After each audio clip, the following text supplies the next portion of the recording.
कीजिए हमारा चैनल और लेटेस्ट वीडियो नोटिफिकेशन के लिए इस बेल आइकॉन को प्रेस कीजिए और ऑल पे क्लिक कीजिए। Thank you.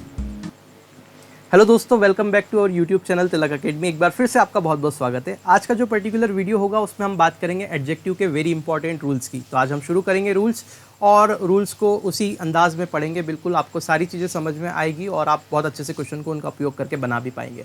तो आइए शुरुआत करते हैं हमारे आज के वीडियो की इंपॉर्टेंट रूल्स की। और शुरुआत करने से पहले 4 लाइनों से शुरुआत में आज के वीडियो की करना चाहूँगा। विशेष आप लोगों के लिए लेकर आया हूँ। खुद ही मिट जाते हैं, लाइनें कुछ ऐसी है कि खुद ही मिट जाते हैं औरों को मिटाने वाले, खुद ही मिट जाते हैं औरों को मिटाने वाले, चैन से सो नहीं सकते कभी सताने वाले। खुद ही मिट जाते हैं औरों को मिटाने वाले, चैन से सो नहीं सकते कभी सताने वाले। मैं चिताओं से भी चुपचाप गुजर जाता हूँ, मैं चिताओं से भी चुपचाप गुजर जाता हूँ, रोया करते हैं सदा मुझको जलाने वाले। चलिए स्टार्ट करते हैं बिल्कुल पहले रूल के साथ में। तो आइए देखते हैं पहला रूल। तो हमारे पास में पहला रूल जो है वो ऑफ दी टू का है। तो देखिए ज़रा ऑफ दी टू का क्या मैटर है। अगर आपको कहीं भी सेंटेंस में ऑफ दी टू का प्रयोग मिल जाए, कहीं भी आपको ऑफ दी टू लिखा हुआ दिख जाए सेंटेंस में, तो इसके बाद में हमेशा प्लूरल नाउन आता है। इसके बाद में हमेशा क्या आएगा? प्लूरल नाउन आएगा। और इसके पहले कॉम्पेरेटिव डिग्री का प्रयोग किया जाता है। इसके पहले कॉम्पेरेटिव डिग्री का प्रयोग किया जाता है, और उस कॉम्पेरेटिव डिग्री के भी पहले द का प्रयोग होगा। ठीक है, उस कॉम्पेरेटिव डिग्री के पहले क्या होगा? द का प्रयोग होगा। देखिए ज़रा ध्यान से देखते हैं। तो अगर देखें तो शी इज़, जैसे आप एग्जाम्पल में देखेंगे शी इज़, आप यहाँ देखिए लिखा हुआ है she is the smaller of the two girls. अब यहाँ पे आप देखिए ये ऑफ दी टू गर्ल्स आया। तो ऑफ दी टू गर्ल्स में आप ये देख रहे हैं यहाँ पे प्लूरल नाउन आएगा हमेशा। ऑफ दी टू के पहले हमेशा क्या आएगी? कॉम्पेरेटिव डिग्री आएगी। यहाँ पे कभी भी सुपरलेटिव डिग्री नहीं आएगी। और कॉम्पेरेटिव डिग्री के पहले किस आर्टिकल का प्रयोग करेंगे? द का प्रयोग करेंगे। तो देखिए शी इज़ द, फिर यहाँ पे आया आपके पास में स्मॉलर यानी कि कॉम्पेरेटिव डिग्री, तो the plus comparative degree of the two girls. तो यहाँ पे लिखा हमने she is the smaller of the two girls. Clear? अब देखिए next example, she is the more intelligent of the two girls. तो शी इज़ दी आया यहाँ पे, मोर इंटेलिजेंट आपका कॉम्पेरेटिव डिग्री है, या आया ऑफ दी टू और गर्ल्स। तो सिंपल सी बात है, ऑफ दी टू का प्रयोग हम क्या करते हैं? जब भी हमको दो चीज़ें रहती है और दोनों के बीच में कंपैरिजन करना होता है और दो में से एक को श्रेष्ठ बताना होता है या एक के बारे में गुणों की विशेषताओं का वर्णन करना होता है, तब हम ऑफ दी टू का प्रयोग करते हैं। और ऑफ दी टू से पहले मैंने आपको बताया हमेशा कॉम्पेरेटिव डिग्री का प्रयोग किया जाता है, और उस कॉम्पेरेटिव डिग्री के पहले भी हम अगर आर्टिकल लगा रहे हैं तो वह हमेशा द का प्रयोग होगा, ए एन का प्रयोग नहीं होता। ठीक है, और ऑफ दी टू के बाद में प्लूरल नाउन का प्रयोग होता है। तो रूल कुछ इस प्रकार से था। तो ये आपको स्ट्रक्चर आपको ध्यान रखना है, इसमें बहुत सारे क्वेश्चन बने हुए हैं। देखिए ज़रा ध्यान से, ऑफ दी टू बुक्स, अगर ये आगे पीछे भी इसका अरेंजमेंट हो तो आपको कंफ्यूज नहीं होना। जैसे लिखा हुआ है of the two books this is the best, तो अगर मैंने लिख दिया दिस इज़ दी बेस्ट तो वो गलत हो जाएगा, क्योंकि जैसे ही आपने ऑफ दी टू देखा सेंटेंस में तो आपको वहाँ समझ जाना है कि यहाँ तो भाई कॉम्पेरेटिव डिग्री आएगी। तो ये द तो बिल्कुल सही है, आर्टिकल तो सही है, लेकिन डिग्री कॉम्पेरेटिव आएगी तो बेस्ट की जगह पे बेटर आएगा। क्लियर है? आई होप ये मामला तो आपको बिल्कुल क्लियर होगा। अब देखते हैं हम सेकंड रूल। जरा सेकंड रूल आप थोड़ा सा कर दीजिए, फोटो थोड़ा सा नीचे दिख नहीं रहा है ठीक से। ठीक है भाई, ठीक है। अब सेकंड रूल जो है वो ज़रा आपको ध्यान से देखना है। सेकंड रूल, दो चीज़ों को ध्यान रखना है। ये स्ट्रक्चर है तो इस स्ट्रक्चर का आपको बड़ा ध्यान से रखना है। जैसे कि एक स्ट्रक्चर होता है एज और एस, तो सेंटेंस में जब भी एज और एस का प्रयोग होगा तो इसके बीच में हमेशा हम पॉजिटिव डिग्री का प्रयोग करते हैं। तो पॉजिटिव डिग्री का प्रयोग करते हैं। ठीक है, एज और एज स्ट्रक्चर होता है तो इसके बीच में हमेशा पॉजिटिव डिग्री का प्रयोग किया जाता है। और एक स्ट्रक्चर होगा आपके पास में सो और एस। तो पहला तो ये हो गया, और सेकंड हो गया सो और एस। तो सो और एज वाले स्ट्रक्चर में भी हमेशा पॉजिटिव डिग्री का ही प्रयोग होता है, ये आपको ध्यान रखना है। क्लियर है? अब जरा ध्यान से देखिएगा, मेरी बात को सुनिएगा। जैसे कि मैंने बोला एज और एस, और इसके बीच में पॉजिटिव डिग्री का प्रयोग होगा, लेकिन ये पॉजिटिव डिग्री का प्रयोग दोनों ही केस में हम कर सकते हैं। मतलब अफर्मेटिव सेंटेंस में भी कर सकते हैं और नेगेटिव सेंटेंस में भी पॉजिटिव डिग्री का प्रयोग किया जा सकता है। अफर्मेटिव सेंटेंस और नेगेटिव सेंटेंस दोनों में ही पॉजिटिव डिग्री का प्रयोग एज और एस के बीच में किया जाता है। अब आप बोलोगे अफर्मेटिव सेंटेंस का मतलब क्या होता है, तो मैं आपसे कहूँगा भैया सकारात्मक वाक्य। जैसे कि मैं बाजार जाता हूँ, ये सकारात्मक वाक्य है, एक साधारण वाक्य है, या मैं बोलूँ अफर्मेटिव सेंटेंस है। मैंने बोला मैं बाजार नहीं जाता हूँ, तो ये नेगेटिव सेंटेंस है। ठीक है, तो नेगेटिव और अफर्मेटिव सेंटेंस आपको क्लियर होना चाहिए। अफर्मेटिव सेंटेंस में एज और एस के बीच में हम क्या करते हैं, पॉजिटिव डिग्री का प्रयोग करते हैं, पहली बात। नेगेटिव सेंटेंस में भी हम पॉजिटिव डिग्री का प्रयोग करेंगे एज और एस में। दूसरी बात होती है, तो ये तो आपको सीधे सीधे याद रहेगा, क्लियर है। दूसरी बात आती है आपके पास में सो और एस के प्रयोग की। तो सो और एस का प्रयोग जब करते हैं तो इसके बीच में भी हम पॉजिटिव डिग्री का प्रयोग करते हैं, लेकिन सो और एस का प्रयोग हमेशा नेगेटिव सेंटेंस में ही किया जाता है। सो और एस का प्रयोग कभी भी पॉजिटिव सेंटेंस में नहीं किया जाता है, या फिर मैं बोलूँ अफर्मेटिव सेंटेंस में नहीं किया जाता, ये आपको ध्यान रखना है, क्लियर है। मतलब जो भी सेंटेंस होना चाहिए उसका भाव नकारात्मक होना चाहिए, उसमें नोट लगा होना था, तब हम सो और एस का प्रयोग करते हैं। बिना नोट वाले सेंटेंस में हम अफर्मेटिव सेंटेंस में सो और एस का प्रयोग नहीं करेंगे। जरा एग्जाम्पल देखिए बहुत ध्यान से, आई होप ये आपको बात समझ में आ गई होगी। ठीक है, अब एग्जाम्पल देखते हैं। जैसे लिखा हुआ है Ravi is as tall as Raju, तो आप यहाँ ध्यान से देखेंगे क्या लिखा हुआ है, एज टॉल एज। तो देखो एज आपके पास में स्ट्रक्चर बना ये वाला, टॉल आपके पास में पॉजिटिव डिग्री बनी, ठीक है, और फिर से ये एस बन रहा है, तो ये एस यहाँ पे आ गया। तो आपने क्या बोला, एस टॉल और एस, क्या बोला, एस टॉल और एस, और ये आपके पास में पॉजिटिव डिग्री है, तो टॉल आपकी पॉजिटिव डिग्री हो गई। ये क्लियर है। ये कैसा सेंटेंस है, अफर्मेटिव। तो Ravi is as tall as Raju, उसके बाद में नाउन आया, ठीक है भाई। तो ये सेंटेंस बिल्कुल करेक्ट है, क्योंकि अफर्मेटिव सेंटेंस के साथ एज और पॉजिटिव डिग्री वाला सेंटेंस हम यूज़ कर सकते हैं, क्लियर है। अब जरा देखो, Ravi is so tall as Raju, तो क्या सही होगा। तो मैंने बोला Ravi is so tall as Raju, अब सो एस का प्रयोग किया गया है, बीच में पॉजिटिव डिग्री लगा है, ये बिल्कुल सही है, लेकिन आप देखेंगे कि ये सेंटेंस जो है वो पॉजिटिव हो गया, ये नेगेटिव सेंटेंस नहीं है, ये अफर्मेटिव सेंटेंस है, तो यहाँ पे आपको ये प्रयोग गलत हो गया, तो ये गलत है, ठीक है।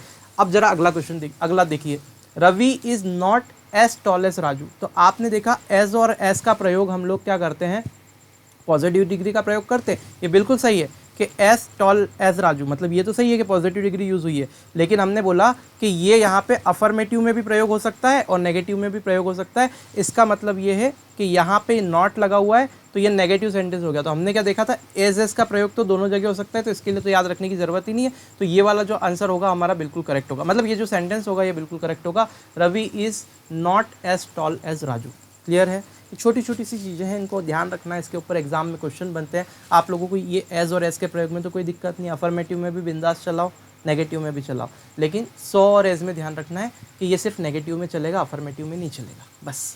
तो देखो यहाँ पे ये हमने देख लिया था। फोर्थ वाला देखते हैं, तो Ravi is not so tall as Raju, ये बिल्कुल करेक्ट हो गया, क्योंकि सो और एज आया, बीच में पॉजिटिव डिग्री आया और यहाँ पे नॉट आ गया, मतलब ये नेगेटिव सेंटेंस है। नेगेटिव सेंटेंस में ये वाली सो और एज वाली चीज़ चलती है, दैट मीन्स ये वाला करेक्ट हो गया आपके पास में, ठीक है। अब देखते हैं next example, Ravi is as taller as Raju. अब ये देखो एज और एज आया और बीच में उसने क्या फंसा दिया, कॉम्पेरेटिव डिग्री। तो मैंने आपको बोला था कॉम्पेरेटिव डिग्री तो नहीं आना चाहिए, वहाँ पॉजिटिव डिग्री आना चाहिए, तो ये बिल्कुल क्लियर है, ये गलत है। ऐसे ही अगर Ravi is so taller as Raju आ गया तो ये भी गलत है, क्योंकि यहाँ पे भी कॉम्पेरेटिव डिग्री आया, कॉम्पेरेटिव डिग्री आना नहीं चाहिए।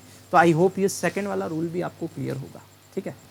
क्लियर है, समझ में आ रहा है दोस्तों। अगर आपको समझ में आ रहा है, आपको मेहनत अच्छी लग रही है, आपको लग रहा है कि मैं आपको कुछ अच्छा कंटेंट प्रोवाइड कर पा रहा हूँ, कहीं से आपकी मदद कर पा रहा हूँ, तो आपसे फिर से रिक्वेस्ट है, वीडियो को आपको ज़्यादा से ज़्यादा शेयर करना है, ठीक है। आप किसी भी प्लेटफॉर्म के माध्यम से इस वीडियो को शेयर कर सकते हैं, फेसबुक पे, व्हाट्सअप पे, इंस्टाग्राम पे, अपने स्टेटस पे, जैसे भी आप हमें सपोर्ट करना चाहें बिल्कुल कर सकते हैं। आपको उसका कोई पैसा नहीं लगेगा, बस आपको 5 सेकंड का समय देना है, ठीक है। तो आई होप आप ज़रूर करेंगे।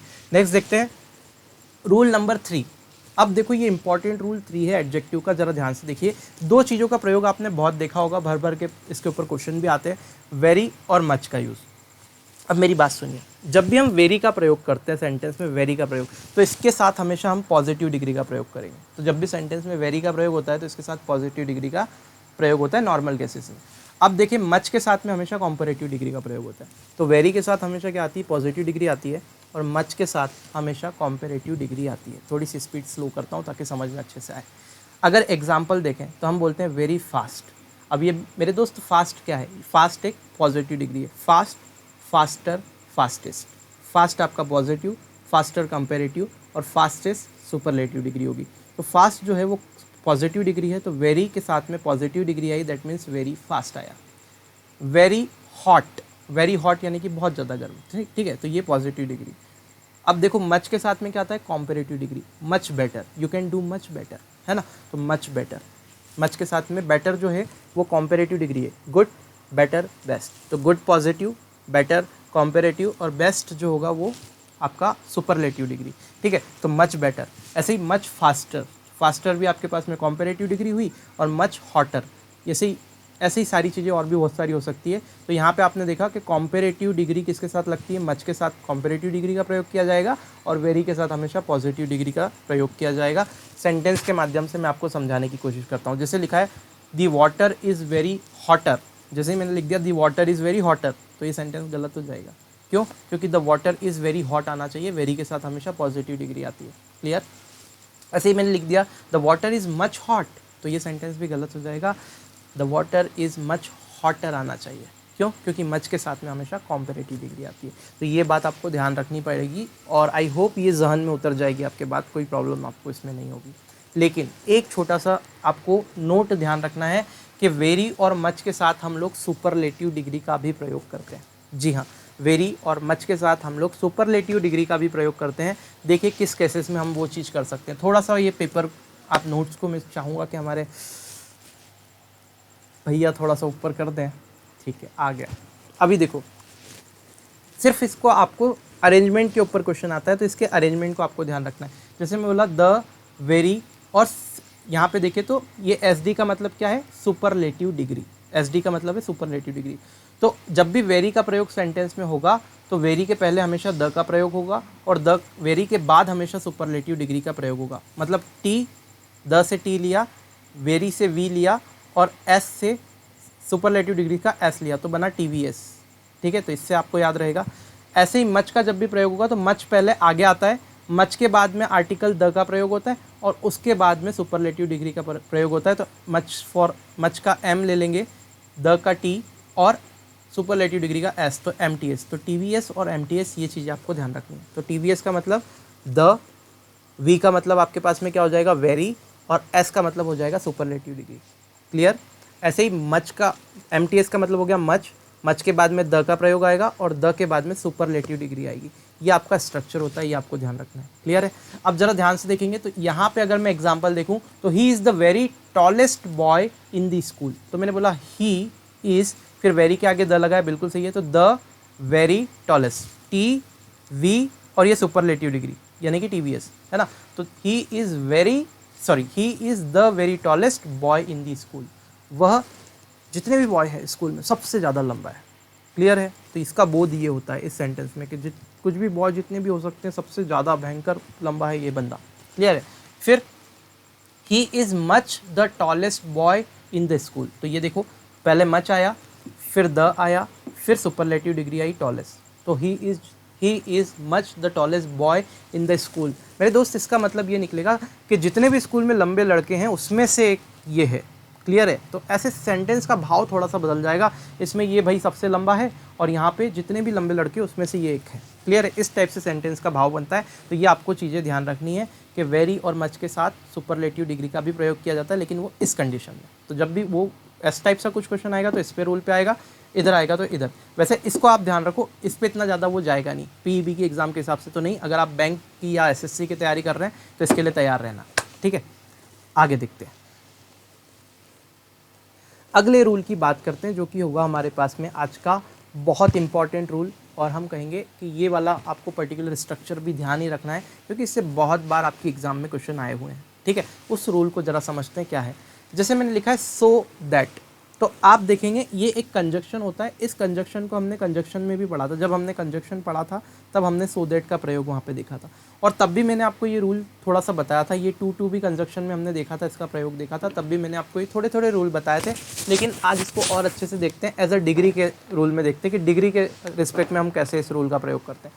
तो ज़रा देखिएगा, अगर सो और दैट की बात करें तो सो और दैट के बीच में हमेशा ये जो गैप आपको दिख रहा है ना, सो और दैट के बीच में यहाँ जो गैप लिखा हुआ है ये वाला, इस गैप में हमेशा पॉजिटिव डिग्री का प्रयोग होगा। मतलब सो और दैट के बीच में हमेशा पॉजिटिव डिग्री का प्रयोग किया जाता है। पहली बात तो क्लियर है, पॉजिटिव डिग्री का प्रयोग होगा। दूसरी बात ये हो गई कि सो दैट का जो प्रयोग होता है ना, वो नेगेटिव सेंस बताने वाले सेंटेंस में किया जाता है, लेकिन ये सो दैट जो होता है ना, ये अपने आप में पॉजिटिव सेंस देता है। मेरी बात सुनिए, सो दैट का प्रयोग हमेशा नेगेटिव सेंटेंस में किया जाता है, लेकिन सो दैट जो होता है ना, वो अपने आप में पॉजिटिव सेंस देता है। तो इस पॉजिटिव सेंस को देने के कारण इसको हमको नेगेटिव बनाना पड़ता है। तो नेगेटिव कैसे बनाते हैं? तो जब भी सो दैट होगा सेंटेंस में, इसका मतलब वो सेंटेंस में नेगेटिविटी होगी, यानी कि कहीं ना कहीं नॉट लगा होगा। तो आप देखेंगे कि इसको नेगेटिव बनाने के लिए हम क्या करते हैं, सेंटेंस में कहीं ना कहीं नॉट का प्रयोग होता है। जब भी सो दैट आपके सेंटेंस में आएगा तो आप समझ लेना कि वो नेगेटिव सेंटेंस के साथ ही प्रयोग होता है, नॉट वहाँ पे प्रयोग होता है। क्लियर है? दूसरी बात करते हैं हम टू और टू की। तो टू और टू के बीच में भी पॉजिटिव डिग्री का ही प्रयोग किया जाता है। ध्यान से सुनिएगा, टू और टू के बीच में भी पॉजिटिव डिग्री का ही प्रयोग किया जाता है, लेकिन यहाँ पे जो टू और टू है वो कंजक्शन अपने आप में ही कुछ ऐसा है कि वो खुद ही नेगेटिविटी शो करता है। ये खुद अपने आप में नेगेटिव सेंस को शो करता है। तो इसमें अलग से हमको नॉट लगाने की कोई ज़रूरत नहीं है। मतलब इसमें बात सीधी सीधी ये समझ में आती है कि जब भी सो और दैट का प्रयोग होगा तो सेंटेंस में नॉट कहीं ना कहीं लगा हुआ मिल जाएगा और इसके बीच में पॉजिटिव डिग्री आएगी। दूसरी बात ये समझ में आती है, जब भी सेंटेंस में टू और टू का प्रयोग होगा तो इसके बीच में कहीं भी नॉट वॉट लगा हुआ नहीं दिखेगा भैया, ये अफर्मेटिव सेंटेंस के केस में होगा और ये खुद ही अपने आप में नेगेटिव सेंस देगा। बोलो बात समझ में आएगी? ठीक है, अब देखते जरा ध्यान से एग्जाम्पल। जो भी मैंने समझाया वो सब लिखा हुआ है, अब एग्जाम्पल देखते हैं। लिखा हुआ है he is so weak that he can not walk. अब आप देखिए, ये आया सो, बस रहने दीजिए, ये आया यहाँ पे सो, ठीक है, ये आया दैट और इसके बाद में ये वीक आया। वीक का मतलब पॉजिटिव डिग्री, तो ये सो, ये दैट और इन दोनों के बीच में आ गया आपकी पॉजिटिव डिग्री। तो सो दैट और ये पॉजिटिव डिग्री स्ट्रक्चर ठीक हो गया। ठीक है, तो he is so weak that he can not walk, वो इतना ज़्यादा कमज़ोर है कि वो चल नहीं सकता। तो कैन के बाद में क्या आ गया? नॉट आ गया। मैंने बोला था ना, सो दैट आएगा तो सेंटेंस में नॉट चिपका होगा रहे कहीं ना कहीं। तो देखो नॉट को अलग से चिपकाया गया है यहाँ पे। ठीक है, तो आपको ध्यान रखना, उसको ही ढूंढना है। अगर वो नहीं दिख रहा है तो सेंटेंस गलत है। ठीक है, और यहाँ पे अगर सो वीकर दैट आ जाए या देन आ जाए तो भी मामला गड़बड़ है, ये ध्यान रख लेना। ठीक है, तो यहाँ पॉजिटिव डिग्री आई, कोई प्रॉब्लम तो नहीं है। अब देखो टू और टू वाला, तो he is too weak to walk. अब इसका मतलब भी सेम हुआ कि वह बहुत कमज़ोर है, किसके लिए? चलने के लिए बहुत कमज़ोर है, मतलब कि वो चल नहीं सकता। तो अल्टीमेटली ये यहाँ पे कहीं भी नॉट नहीं आया है, लेकिन ये टू और टू ही काम कर गया क्योंकि ये खुद ही नेगेटिव सेंस को बताता है। तो आई होप ये मामला आपको बिल्कुल क्लियर होगा। तो आज का जो वीडियो था हमने शुरू किया और आपको आखिरी तक मैंने कोशिश की है कि सब कुछ बिल्कुल अच्छे से समझ में आ जाए। मेरी कोशिश यही रहती है कि जब भी मैं कुछ चीज़ें लेके आऊँ ना आपके लिए, तो पहली चीज़ तो आपका समय मेरे लिए बहुत कीमती है। आपका बिल्कुल भी एक मिनट भी वेस्ट नहीं हो, पहली चीज़ ये रहती है। इसीलिए मैं सारी जो बातें करनी होती है या तो वीडियो के पहले कर देता हूँ या फिर वीडियो के बाद में करता हूँ, जैसे अभी कर रहा हूँ, ताकि आपका जो पढ़ाई वाला पार्ट है उसमें बिल्कुल भी डिस्टर्बेंस नहीं हो। क्योंकि जब मैं पढ़ा करता था और मैं जब किसी चीज़ को यूट्यूब पर सर्च करने जाता था तो सबसे पहले मेरे साथ में क्या समस्याएं आती थी, मेरे साथ में बहुत सारी फालतू की चीज़ें बीच में बहुत सारी आ जाती थी। तो जो चीज़ मैं पाना चाह रहा हूँ वो मुझे मिल ही नहीं पाती थी। तो शायद मैं उसी तरीके से सोचता हूँ और आपके टाइम की कीमत हमको बहुत अच्छे से पता है और इसी वजह से हम जो भी वीडियो बनाते हैं उसमें आपके समय का बहुत ज़्यादा ध्यान रखते हैं, लास्ट में सारी चीज़ें बोलते हैं। ठीक है, तो आई होप आपको ये वीडियो पसंद आएगी। अगर अच्छा लगता है तो आप अपने दोस्तों में से शेयर कर सकते हैं। पहली बार हमारे वीडियो को देख रहे हैं, आपको अच्छा लगता है, आपको हमारे चैनल से जुड़ के तैयारी करनी है, आप लोग हमारे चैनल को सब्सक्राइब कर सकते हैं। पास ही में एक बेल आइकॉन बनकर आएगा, उसको प्रेस करना ना भूलिएगा और उसको प्रेस करने के बाद ऑल पे क्लिक कीजिएगा ताकि आपको लेटेस्ट वीडियो का नोटिफिकेशन मिलता रहे। मिलते हैं नेक्स्ट वीडियो में, तब तक के लिए जय हिंद।